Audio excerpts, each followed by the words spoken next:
Bueno, en este video seguiré hablando de circuitos de corriente alterna, pero entonces en esta ocasión estaremos hablando de cómo la corriente alterna se comporta frente a una carga capacitiva, inductiva o resistiva, y pues su representación en el diagrama fasorial.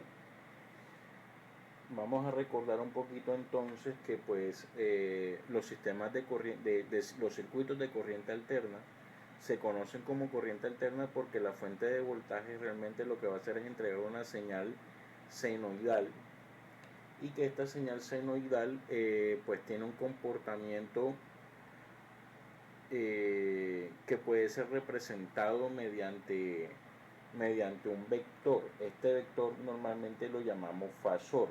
Ahora, este fasor representa, pues en su versión polar, representa la magnitud del seno, y representa la fase de esta señal, que en principio es cosenoidal. Para poder representar bien entonces cómo es que se comportan la corriente alterna frente a una carga capacitiva o inductiva, va a ser importante tener en cuenta que si yo tengo una señal fasorial, un voltaje o una corriente, y este voltaje o esta corriente necesito derivarlos en el dominio del tiempo, entonces en el dominio fasorial este voltaje o esta corriente no será más que multiplicarlo por JW. Es importante darse cuenta que este valor JW que está aquí, pues está escrito en su forma rectangular. Si yo fuese a hacer un producto, hay que recordar que tocaría pasarlo a su forma polar. De la misma manera, recordemos que si yo voy a integrar esta señal de voltaje en el dominio del tiempo, en el dominio fasorial, eso corresponderá a dividir entre JW. Lo mismo, hay que darse cuenta de que este valor está en su forma rectangular. Entonces, si yo fuese a hacer esa división, mi señal de voltaje, que también deberé tenerlo en forma polar, para poder hacer esta división apropiadamente.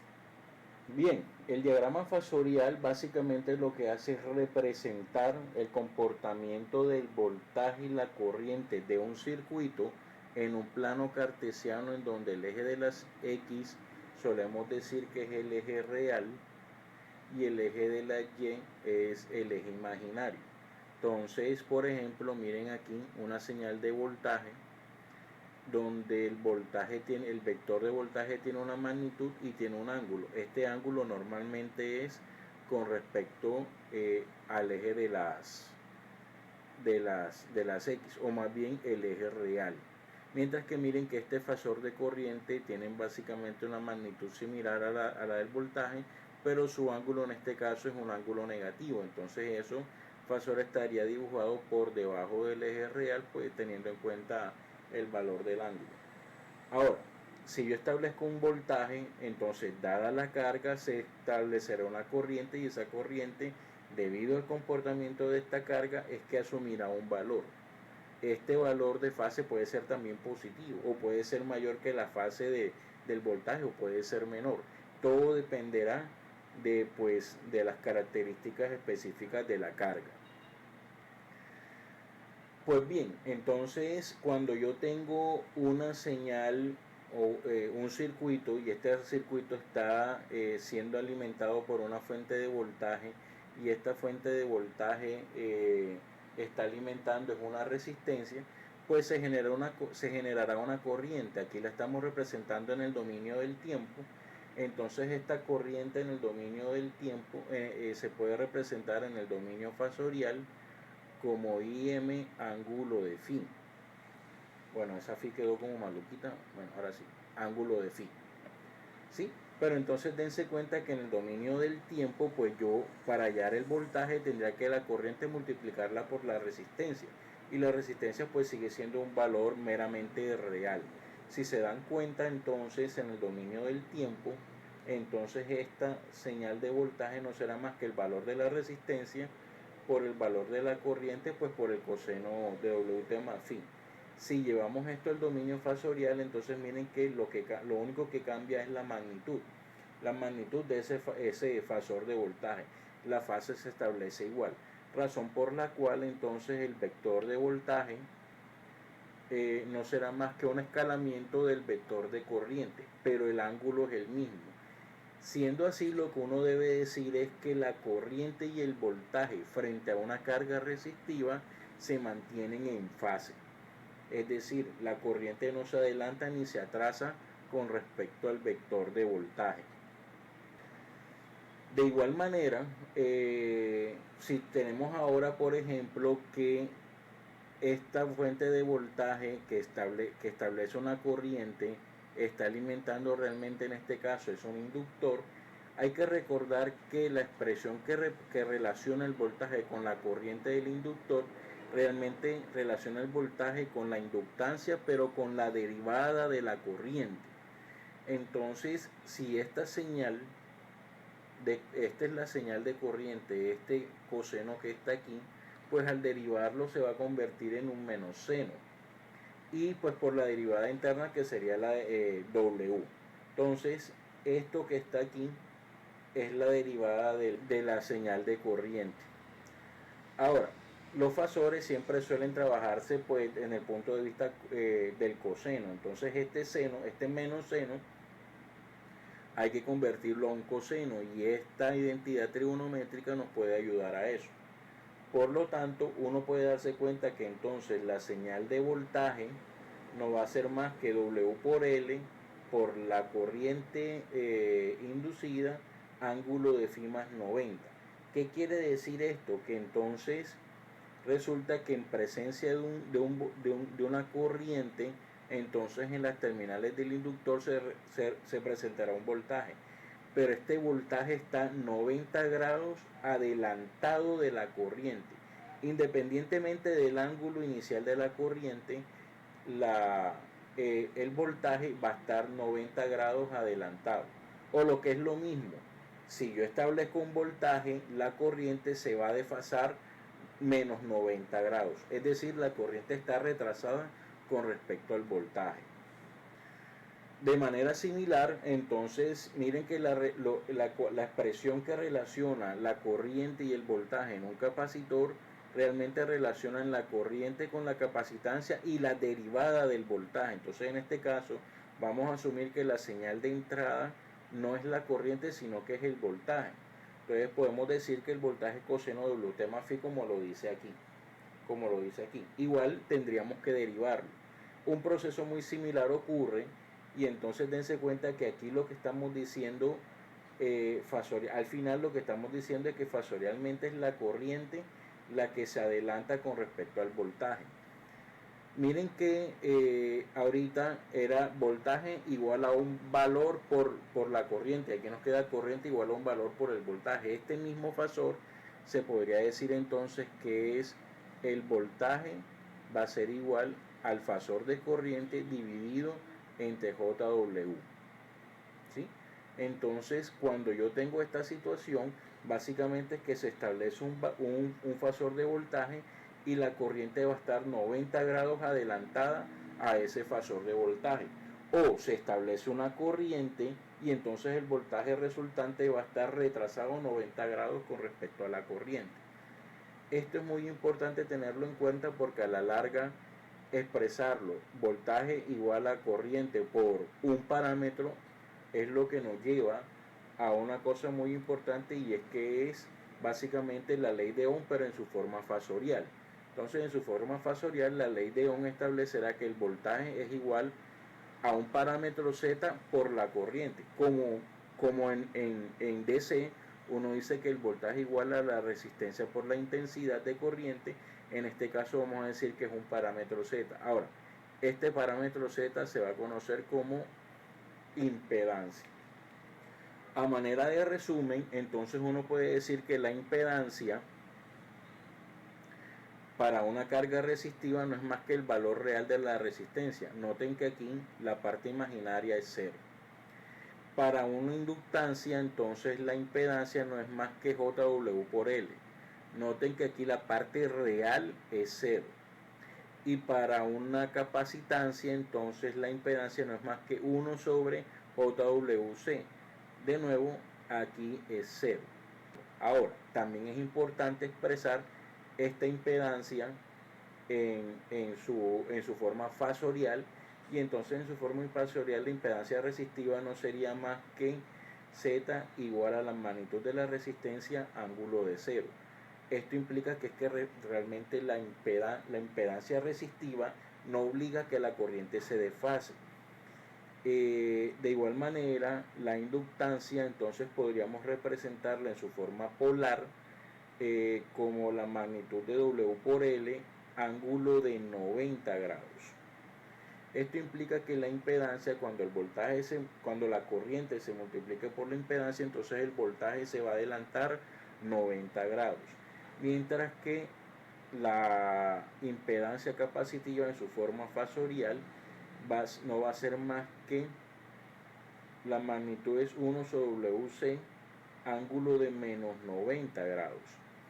Esto implica que cuando la corriente se multiplique por la impedancia capacitiva, pues entonces el voltaje se va a retrasar, tal como lo vimos aquí. Miren que en una impedancia capacitiva el voltaje se retrasa, y en una impedancia inductiva entonces el voltaje se adelanta.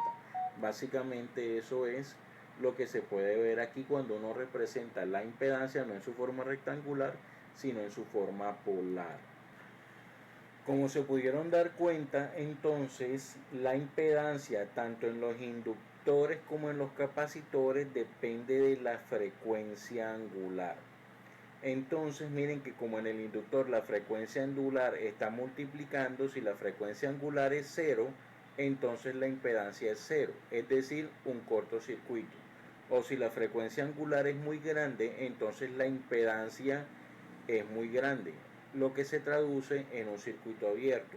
Esto para los inductores, mientras que en el capacitor, como la magnitud de la impedancia es inversamente proporcional a la frecuencia angular, entonces si la frecuencia angular es 0, la impedancia es muy grande, o sea, un circuito abierto.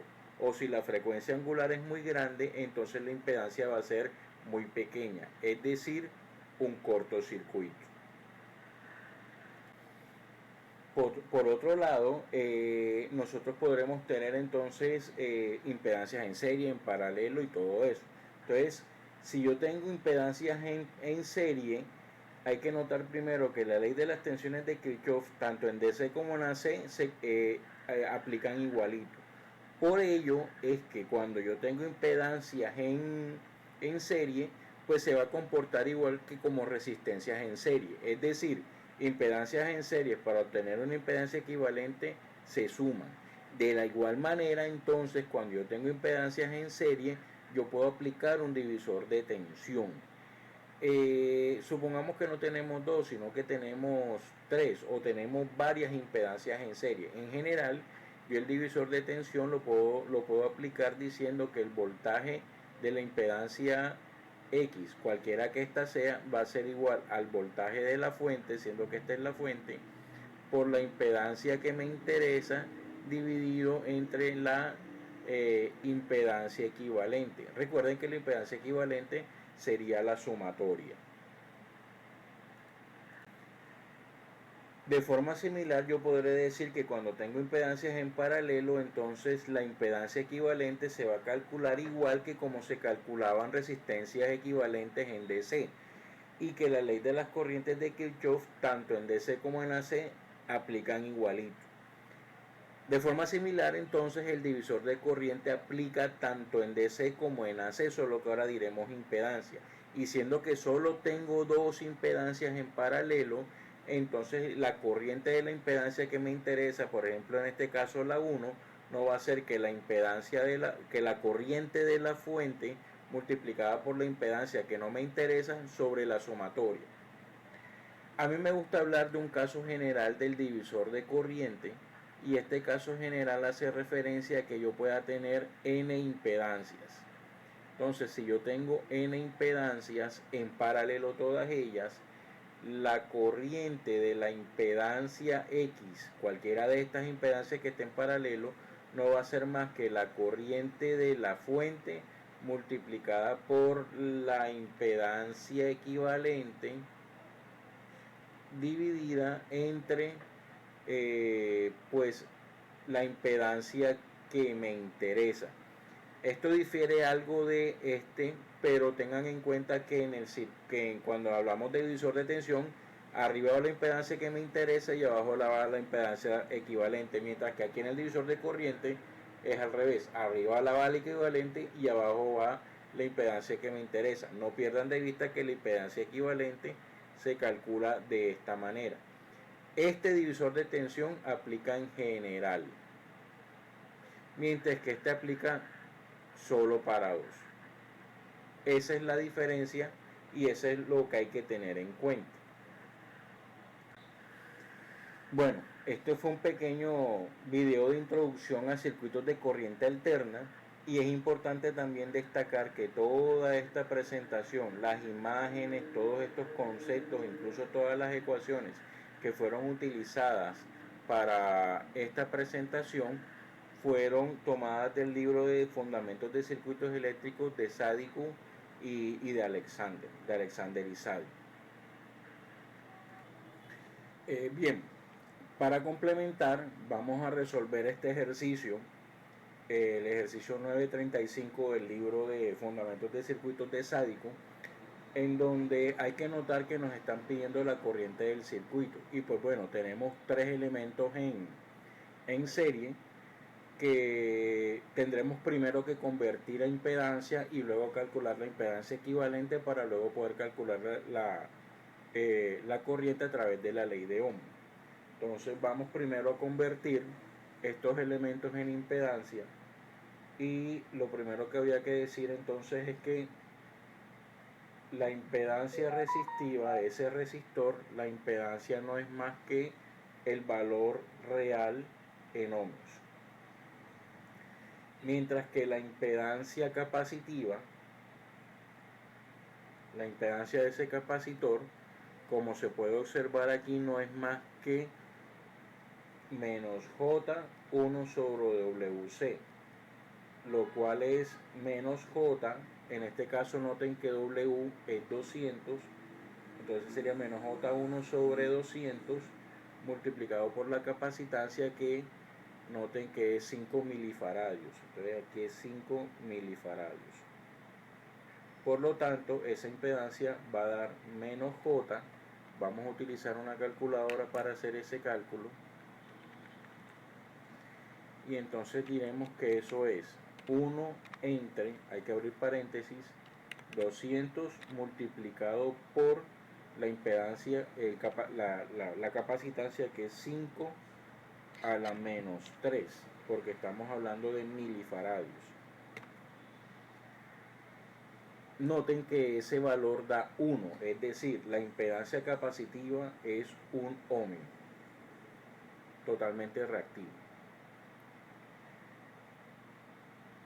¿Sí? Entonces es 1 sobre 200 por 5 por 10 a la menos 3, porque son milifaradios.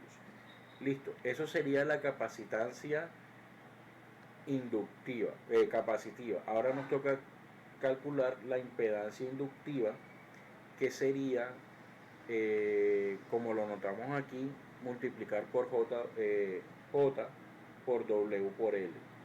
W de nuevo sigue siendo 200,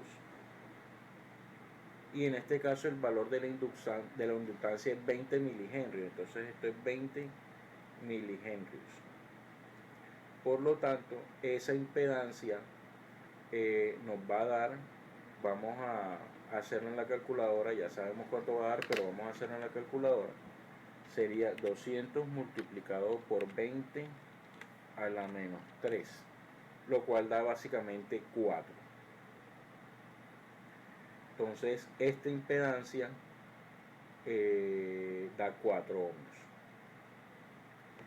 Ahora, estas tres impedancias, como se pueden dar cuenta, están en serie, por lo tanto este circuito puede ser redibujado como una sola impedancia equivalente. Normalmente cuando dibujamos impedancias las dibujamos como una cajita alargada. Entonces en este caso la impedancia equivalente no va a ser más que la impedancia del resistor sumado con la impedancia del capacitor sumado con la impedancia del inductor, lo cual es para este caso 10 ohmios sumado a menos J1 ohmio sumado a J4 ohmios. Por lo tanto, esto nos da 10 ohmios más J3 ohmios. Ese es el valor de la impedancia equivalente. Ahora, como lo que nos están pidiendo es la corriente, otra cosa importante que hay que hacer es llevar este voltaje que está en el dominio del tiempo al dominio fasorial. Ese voltaje, para llevarlo al dominio fasorial, tendríamos que decir que ese es el voltaje de la fuente, Bs. Entonces Bs no va a ser más que 50 ángulo de 0 grados. ¿Por qué ángulo de 0 grados? Porque mire que aquí el coseno está multiplicado por 20t y no se le está sumando ningún numerito. Entonces eso implica que la fase es 0. Por último, tendríamos que decir que la corriente no va a ser más, la corriente que sale de la fuente no va a ser más que el voltaje que sale del voltaje de la fuente dividido entre la impedancia equivalente. Pero bueno, hay un detalle. La impedancia equivalente la tenemos en su forma rectangular y para hacer una división, esta impedancia equivalente deberíamos llevarlo a una forma fasorial. A una forma polar. Entonces, para llevarla en una forma polar, lo que tenemos que hacer es, en primera instancia, volvamos a la presentación para que ustedes lo puedan corroborar. Miren que para hallar la magnitud de la forma fasorial no es más que sumar las componentes al cuadrado y obtener la raíz. Entonces vamos a hacer eso. En esta calculadora la raíz se obtiene con estas siglas y serían 10 al cuadrado más 3 al cuadrado. Ese valor nos da 10.44.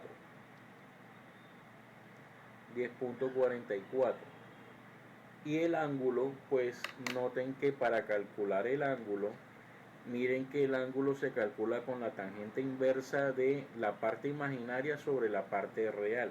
Entonces vamos a hacer eso en la calculadora. Primero busquemos aquí tangente inversa. Aquí está tangente inversa. Claro que toda esta parte, esta respuesta hay que borrarla.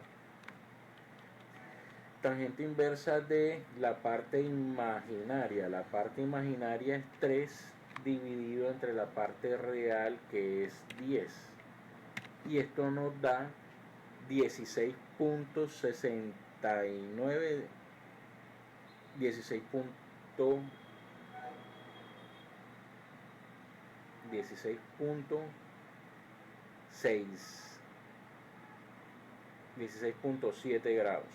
¿Por qué? Porque yo quiero usar dos cifras significativas. Entonces, para usar dos cifras significativas, este 9 se tiene que sumar porque el siguiente es mayor a 5. Entonces este 9 se vuelve en 0 y este 6 se vuelve en 7. Entonces sería 16.70, o sea 16.7. Entonces ya tenemos la impedancia equivalente en su forma polar. Entonces ya podemos hacer la división. Por lo tanto, la corriente no va a ser más que 50 ángulo de 0 grados dividido 10.44 ángulo de 16.7 grados. ¿Por qué los tenía que obtener en forma polar? Porque es que cuando yo voy a hacer operaciones con fasores, si yo los quiero dividir, la mejor forma es tenerlo en su forma polar. Divido las magnitudes y resto los grados, los ángulos. Entonces esto da, vamos a hacer el cálculo en la calculadora, sería 50 dividido 10.44, me faltó el punto, y eso da 4.79. 4.79 y el ángulo sería de menos 16.7 grados.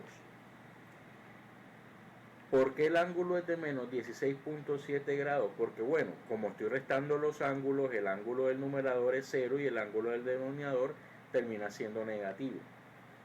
Eso es palabras más, palabras menos el resultado de este ejercicio.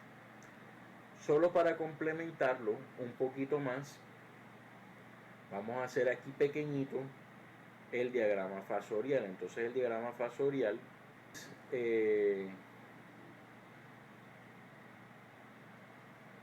este es el eje real, este será el eje imaginario, y entonces miren que vamos a dibujar en azul el vector de corriente. En azul vamos a dibujar el vector de corriente. Entonces este sería el vector de corriente, BS.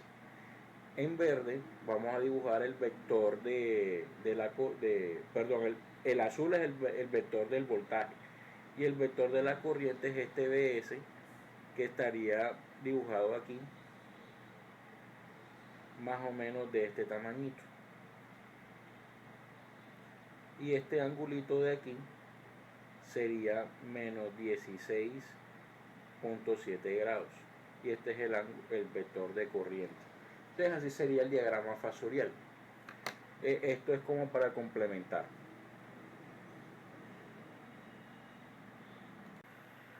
Y eso fue todo para este video. Nos vemos en un próximo video.